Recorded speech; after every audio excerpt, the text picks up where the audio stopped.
Disney sequels are kind of an interesting topic. People have turned against them because over the years, it's become clear that their only reason for existence is to make money, but most of them don't really care about progressing the story in a meaningful way. I've enjoyed most of Disney's sequels, but not really enough to say that most of them justify their existence. So the pressure is on for Zootopia 2. Is this a worthy sequel that stands toe to toe with the original? I'd say yeah. I had a really good time.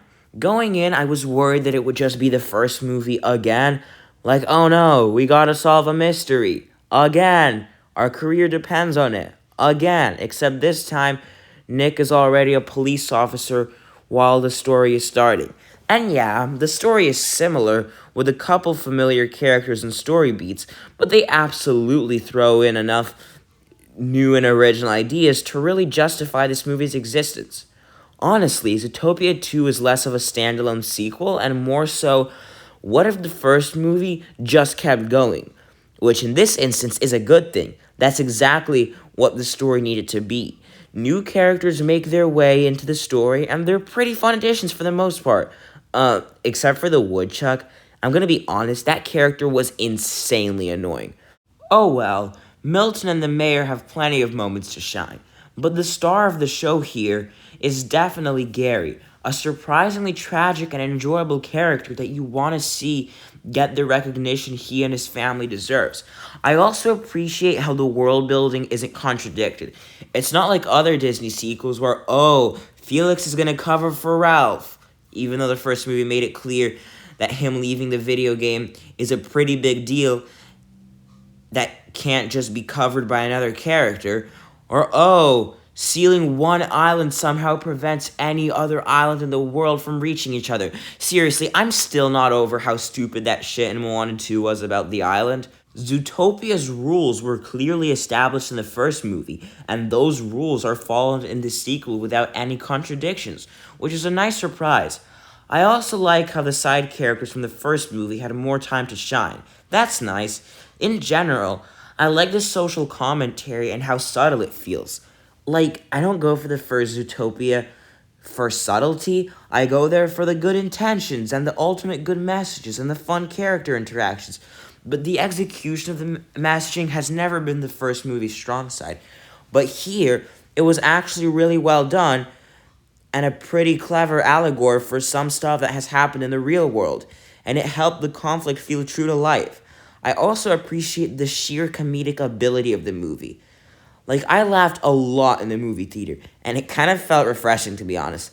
There's a large number of new side gags, and as funny as they all were, some of them may have overstayed their welcome and gone on a bit too long. One of them paid off in the post-credit scene, which was a nice way to end things off without making its way into the actual story, but that scene just felt kind of tacked on and a bit unnecessary. But that's not really a huge deal.